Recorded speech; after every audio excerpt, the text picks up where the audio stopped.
So in this video, I'm going to talk about Paris Hilton and her documentary. If you haven't seen it, I really recommend watching it. I wonder if making this documentary is a way of becoming a more relatable person, and whether Paris thought that actually it might be really good for her brand to do this. After the Me Too movement, people are used to celebrities speaking out about abuse. So maybe Paris felt that showing there was a deeper side to her and speaking out would make her more relevant.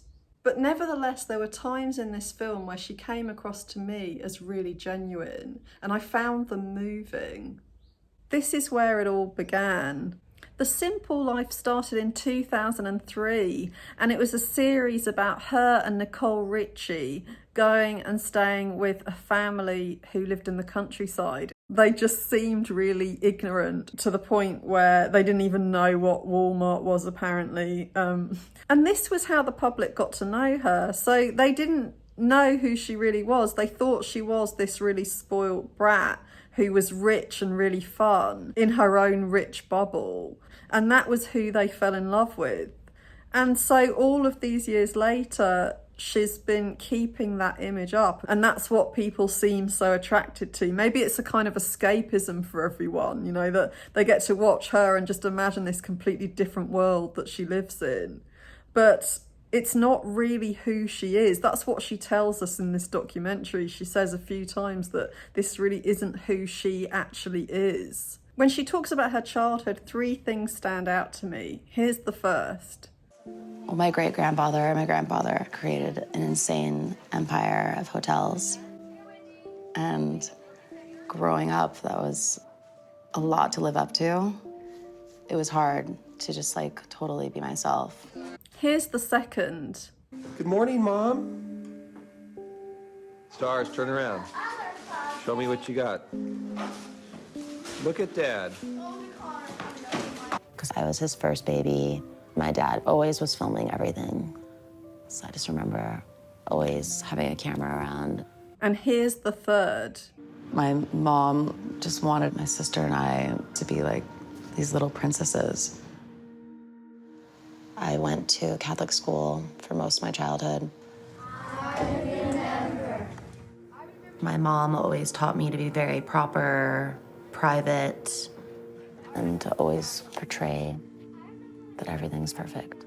So there was a combination of her not feeling like she could be herself, there always being a camera in her face, and her mother expecting that she should behave as if everything was fine. So if you put all of that together, then you might come up with someone who's going to become a good actress, you know, because that's what she needs to be.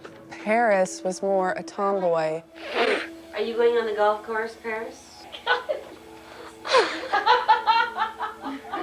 She has this persona that she's this sexy, you know, bombshell, but she really is like a boy at heart. That looks good. Wearing your shorts, Dad. So why would a tomboy want to dress up in all of these dresses? Give me a nice face. Paris came over and I always would do her makeup. I think there was probably too much focus when she was little on how beautiful she was, honestly. So even though she didn't have a natural interest in pretty dresses when she was a kid, it seems like she's learned that there's a value to beauty, that beauty gets her a lot of attention. My grandmother saw something in me. Action! Oh my God. Grace Kelly. Or is that Paris Hilton? Could be better than any of them. And from what she says, I don't think it was just attention. I think it was also that she felt a duty to be who her grandmother wanted her to be. My grandmother always called me Grace Kelly, Marilyn Monroe, and I always wanted to live up to that for her. And it seems that that's how she's behaved in general towards the public. She's talked a lot in this documentary about being who people want her to be. And so she's had all of this attention, just unbelievable amounts of attention from people, and it's all been based on a character she's been playing. The documentary shows her having a conversation with her sister, and both of them being sad about the fact that Paris is alone. She says she feels lonely. Her sister asks if she's ever going to be with anyone, if she's ever going to have kids. And Paris says that the main thing is making money. Because the schedule is too busy. I haven't been on a vacation and... Because you're greedy and you won't not turn down a greedy. check. I love making money. I will not stop until I make $1 billion. So as she was born into all of this money, why would it be so important to make such a huge fortune? As the documentary goes on, we realise there's a lot more to Paris, and there's a lot more to why it is she's so driven to keep appearing in all the newspapers, in social media and so on. Because really what she does is she travels around the world pretty much non-stop, wearing different clothes for different companies, and different brands, so that they can show their brand off to the world on Paris Hilton. She's just like a kind of moving clothes peg, and then she's all over social media, and so that helps her to sell her own product. But why does she do it so incessantly? Why doesn't she ever give herself a break? Why does she have to have this $1 billion? I was going to do everything in my power to be so successful that my parents could never control me again. I don't know, when you get everything taken away, I don't know, I appreciate everything and I want everything. What was taken away from her before? My mom had us go to etiquette classes. So we basically were taught how to be debutantes. She's already talked about how her mum wanted her to be a Hilton and she wanted to be Paris, so she just wanted to be herself. So it seems like there were all these restrictions on her from a really early age about who she was supposed to be. No dating, no makeup, no this, no that. Everyone had late curfews. No, you had to be home early. No, no, no, no. And then finally, she was just like... And she rebelled against them. She wanted to be herself. She stopped listening to what her parents asked of her, and she started going out at night a lot. She said she'd go out clubbing this was when she was still at school, and so she'd miss classes and stuff, and she'd go out at night, and she said this was when she felt herself. She said she felt like she was in control of the room and there was all this love there. So there was where she found all this attention and where she felt she belonged. Her mum didn't know what to do, and this is what she says. I locked her in the room. I was afraid she could run into a predator, get kidnapped. Fear, to me, is the most powerful feeling there is. Paris also felt her mum was afraid, but not for those reasons. I feel like my parents were scared and they didn't want their reputations to be ruined, because Page Six was writing all these stories. She was sent away to camps for difficult teenagers, and she ran away from all of them. The first time she ran away, the people that ran the camp found her and then beat her up in front of the other children. I imagine that she would have felt like finally she was going against their wishes, going out clubbing and really being herself, and she was really punished for it. They didn't want to know. They wanted her banished, they wanted her as far away as possible because she was an embarrassment. So I think that already would have had a big impact on her. I think the reason it got like this, that she was out of control, was because of all the control they needed in the first place. Because she was supposed to be this good Catholic girl and not herself. And I think when you're a kid, if you lose this trust in your parents, you can just never regain it. And that can affect how you trust other people as well. Because she already would have had this belief that she couldn't be herself. So that already would have affected her trust in her parents if she felt like she was supposed to be being someone else. But then on top of this, there wasn't the trust anymore that she could be safe. She could see the consequences when she was herself. She could see just how conditional the love was. Or that's how it would have felt, I imagine, you know, for her. When she said, please don't do this to me anymore, after she'd been beaten up there in front of the other kids, publicly degraded and humiliated and physically assaulted, and her parents still didn't listen. So she lost more trust in them. And I don't know that she would ever have been able to get that trust back, especially not because of what happened next. In the middle of the night, one night, two men appeared in her bedroom and picked her up and carried her out while she was screaming. And this was how this new boarding school worked. This was how they got the kids to go to the boarding school. They just kidnapped them in the middle of the night. And her parents watched while she was taken out. Apparently her mum was crying. And then she started at this boarding school. You're sitting on a chair, staring at a wall all day long, getting yelled at or hit. I felt like a lot of the people who work there got off on torturing children and seeing them naked. Solitary confinement. Like something out of One Flew Over the Cuckoo's Nest.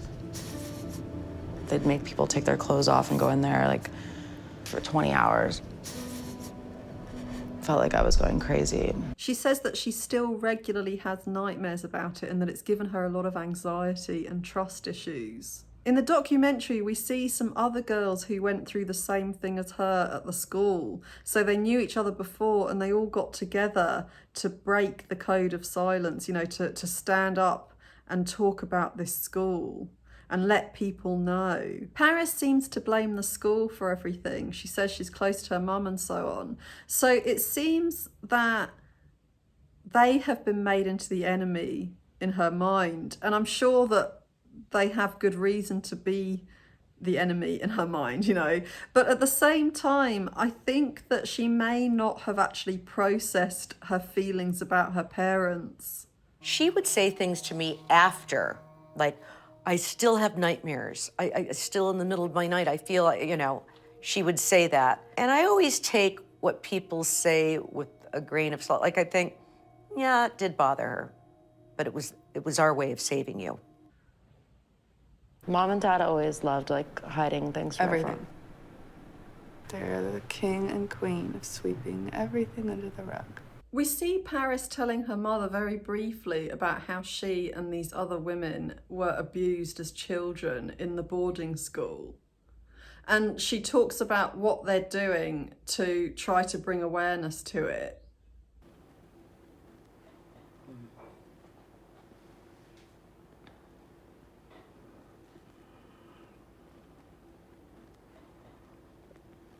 We know that by this point the mum was aware that she'd been in solitary confinement because somebody from the film crew told her. And it doesn't seem she thought it necessary to talk about this to Paris, because Paris says this is the first time she's brought it up with her mum. So would her mum really be this surprised to hear what Paris told her? For a moment it looks like she's crying.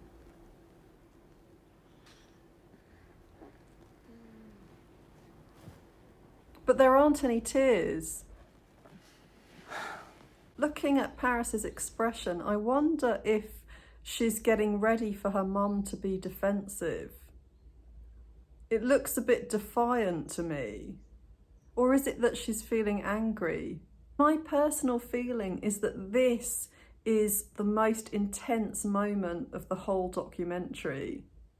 And that everything really is about these feelings in Paris. Everything that's happened to her, all of the ways in which she's behaved as a result, and even what happened at the school, it all comes from the feelings she has towards her mother. Because even her rebelling, it seems, came from those. Had I known this, and you know that Dad and I would have been there in 1 second.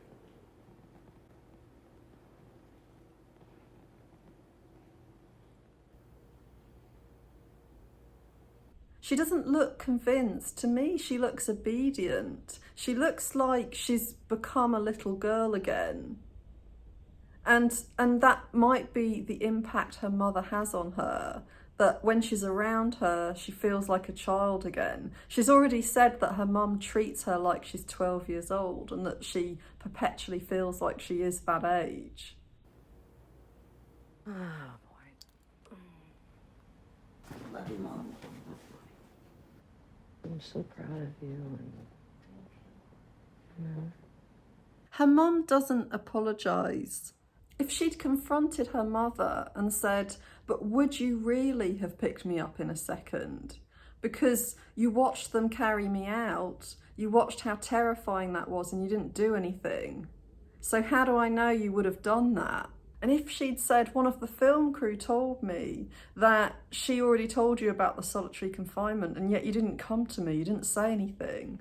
So how can I believe you now? I imagine that right now, when she was feeling so vulnerable, telling her mum what had happened, and when so much rested on how her mum was going to react, maybe the anger in her would have been too big to confront her mum with.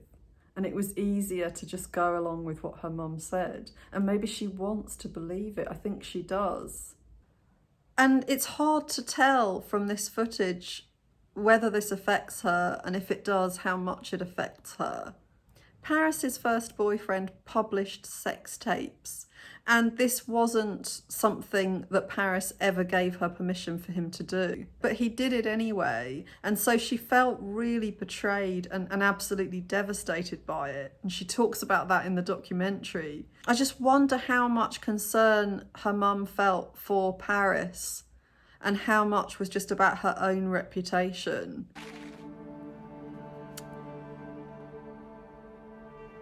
New York Daily News and New York Post was on everyone's front door, down the whole hall. So on days where it was a cover story, I would run down the hall first and flip every newspaper over so they didn't have to see it. I didn't want to, get up and take the kids to school, face other people. It does seem understandable that Paris had the impression she was sent away so as not to ruin their reputations. I was in bed a lot. If that's true, that her mum was just concerned about how she came across and not really about how she was actually feeling, then that would have had a huge impact on how Paris felt and who she felt she needed to be. And so I think that even though Paris makes all this about the school, and the documentary is mainly about the abuse at the school and that this was the turning point in her life, it looks like there was more going on beneath the surface for a long time before that. She would have felt like she was supposed to play this role ever since she was a little girl. It was hard to just totally be myself. When she tried to be herself, she wasn't loved anymore. I think that's how it would have felt to her, because she was sent away while the other sister was treated differently. She was somebody who ended up having a family, and being quite conservative. She always looks conservatively dressed throughout the video and quite a different kind of person. Sorry, I'm a little late, but are you mad at me? Yes. Sorry. It's rude. I know. I apologize. It seems that her sister is somebody who was on the parents' side, like Paris was the scapegoat. Did you talk to her about things? Did you, I told on her with everything. Thanks, I would bitch. listen on the phone. She was the one who carried the family shame. Paris didn't come to the breakfast table. And my parents were smiling, everything's fine. And we didn't ask any questions. And then I think they said she went to boarding school. They were always trying to protect us and shield us. And so she had to be rejected. And this is what can often happen in a family where one of the parents at least is a narcissist. that that someone is the scapegoat, and the family can feel good about themselves because they project everything onto this person, and this person is made to feel like the bad person. Did you ever get like nervous that that would happen to you? Because if they No. didn't really explain it to you on why she was going away, did you ever feel like... She was very naughty. What? She was. Have you ever said sorry to Mom and Dad? No. Even now, as an adult, all these years later, she's saying that Paris should apologise, when actually her parents sent her somewhere where she was abused and traumatised. Everything they hate about themselves gets projected onto the scapegoated person. I think in this case, Paris's mum wanted a really pure, well-behaved daughter. And so I wonder if there's something in herself that she rejects, that isn't pure enough. I look at my mom and dad, they've been together since my mom was 15. My mom was 19 when she had me. This is the point at which Paris starts to cry. She quickly covers it up with laughter, but we can see she is crying. They said she went to boarding school. 'Cause they were always trying to protect us and shield us. But is that surprising when she's hearing how her mother was really protective towards her sister and brothers? And yet it would have felt like she was the opposite with Paris, putting her straight into a dangerous situation. Did you ever get nervous that that would happen to you?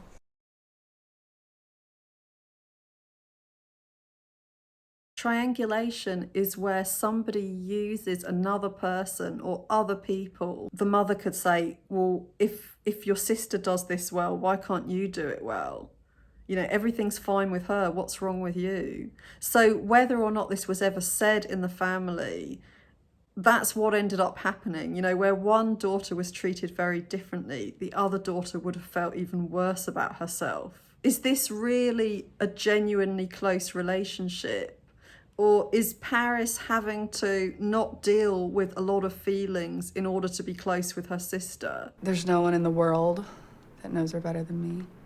It seems that despite what the sister thinks, she doesn't really know Paris all that well. Paris is addicted to drama. She still seems to see her through the eyes of her parents. Oh, no.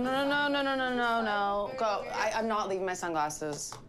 I can't. You were going to a f***ing animal I bed. know, but I need them. There's always some form of dramedy. I don't think she is being a drama queen. It seems to me, at least in this example, that Paris needs everything to be just right. She needs these different props in order to feel okay. And that this is something about her own insecurities and her need to feel safe, to be somebody else in order to feel safe. And if she doesn't have everything just right, then it brings up all this anxiety. So I think that that's very different to being a drama queen and to being the person her sister is seeing her as. They agreed to have her kidnapped. I mean, how terrifying would that be at any age, but especially if you're a kid, to suddenly have these two men come and take you away in the middle of the night? The mother had these ideas for her that weren't really about her daughter just being herself. And it was all about her own image. That's my impression. So she's responsible for that as well. And all of that will have had a huge impact on her daughter and on the way that her life has turned out to be. She works all the time. She never, ever has a break, you know, and she's been doing this obsessively, fanatically for all of these years to try to feel free, from her parents' grip and to feel like she's enough. So she's alone. I don't really know many genuine people besides my fans, Polina and Alex. When they talk to me, it's not even my real friends would say that. But can they care for you? Can they care for me? What do you mean? Is that enough? No. People love her for who she isn't. And yet she's been putting all of her time and energy into this career, you know, this social media life. She says she's on social media 14 hours a day. And all of this has come from what she experienced in her childhood. But it seems like no one's dealing with that. Like her mum isn't actually feeling that responsibility. And like Paris hasn't really confronted her with it. My parents were in New York. They didn't know. But I was so angry and so upset that I hated them. I never spoke to my family about it. I think all my anger just went into my drive for success. It made me strong, but when I think about it, it gives me anxiety. When people are abused, there's always going to be anger somewhere. So if you're not taking it out on other people, you're going to be taking it out on yourself. And it seems like she's pretty relentless with herself. So tiring. I'm just literally, my mind is going through what the upcoming months are, and it's non-stop. And she also accepts abuse from other people. I've been in a lot of relationships where people, they just get so controlling and get so angry that they become physical. How many? Like 5 guys. We just got in an argument. I was trying to leave his house and he just got really mad. I think a lot of people who watch this channel who have experienced abuse will relate to Paris, because she says something that I've heard so many people say who watch this channel. I like animals more than people. She's being somebody for other people all the time. And she doesn't trust people. So she's alone. And she's just playing this role and getting by. And she's doing everything by herself. You know, and I think a lot of people who've been abused will be people pleasers. And essentially that's what she's being. There's a big narcissistic element to it as well, because she's got this mask that gets her lots of attention, and that's how she survives. You know, she gets narcissistic supply from this mask. And I'm not saying that she is a narcissist, but she has narcissistic traits, in my opinion. You know, but I think a lot of survivors of abuse do have narcissistic traits, you know, and so she's going through life just pleasing everyone, being who she thinks everyone wants her to be in order to feel good about herself. When I look around my life, like, it's like a cartoon. I don't know, like I've created this fantasy world cartoon. And but actually she's got no one. But the thing is, I don't even give a about any of these things. I've hardly worn any of these shoes.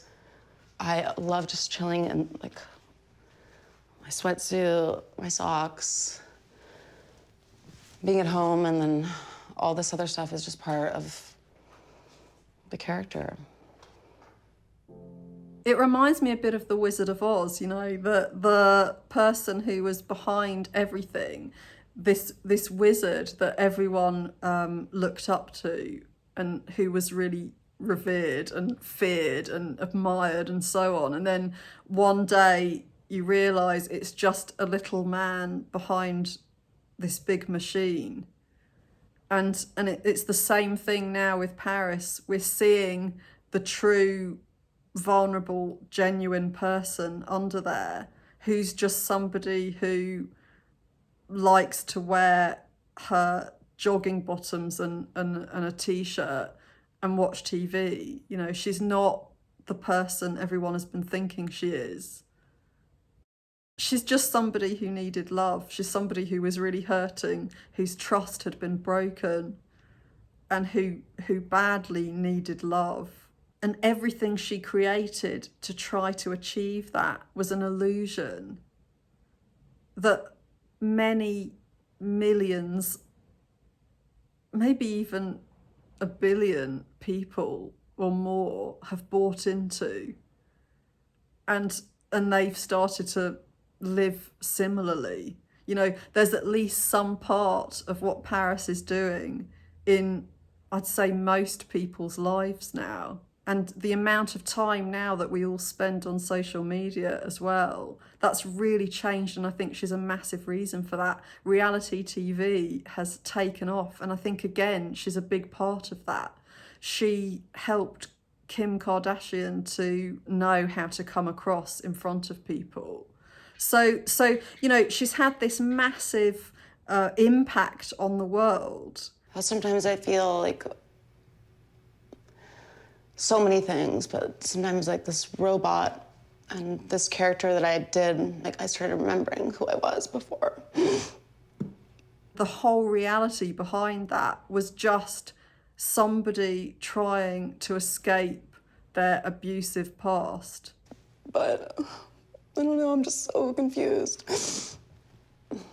By going into this fantasy world. And I think how well she's done is down to her being really intelligent and talented, but I think it's also down to this really strong motivation to heal. And that was the way she went about it, to try to escape. I think a lot of people who've experienced abuse can relate to this running away, you know, trying to build a life without relying on anyone else, not really trusting people. And so not really having intimate relationships, not real ones. And always just running and maybe beating yourself up over and over again for the kind of person you think you're supposed to be. But it all comes down to feeling like you weren't enough, and that's why everything happened. When really, you only feel like that because it happened and it wasn't your fault. And Paris being honest about it was a relief to watch. You know, it felt like a relief for me, even though I'm not her, you know, but just watching somebody just remove this mask that was completely taking over their life and just becoming human was just amazing. I think a lot of people who've experienced abuse can come across as themselves. It's not as extreme as it is with Paris. So they can still talk in their regular voice and be themselves in most ways. But whether they realise it or not, they're very often still catering to what everyone wants around them, you know, and being who they think they're supposed to be, playing by rules they think they're supposed to be following, you know, and letting the people lead who they think they need to give the upper hand to. And so Paris isn't really doing anything differently. It's just a bit more obvious with her. It's a bit more exaggerated. You should live free. And I'm not talking about, like, free to, like, walk around without people watching you. I'm talking about free in your mind and in your heart from things that have happened in your life. One day. I've said in previous videos how we go towards what's familiar. That's the way our brain works. Our brain believes that what we've already done was a good idea because we're still alive. So it goes towards those things that are similar to the things we've experienced before. And so as a result, it's going to be really hard to change. So for Paris, she knows how to be. She knows what works. And now she's being honest and opening up. And I think she wants to be seen differently. I think she wants to make herself a more relatable person. But from what she says, she's not known yet. So she doesn't have relationships in a real way yet. Is she going to be able to carry on like this?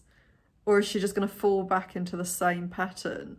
I really hope that this relationship is a real one and that things are about to change for Paris. And I really admire her for speaking out, for for having the guts to be who she really is and to tell people that all this time she hasn't been doing that. You know, that she's been whoever people want her to be. So I'm going to leave it here. If you haven't subscribed, please subscribe and I'll see you in the next video.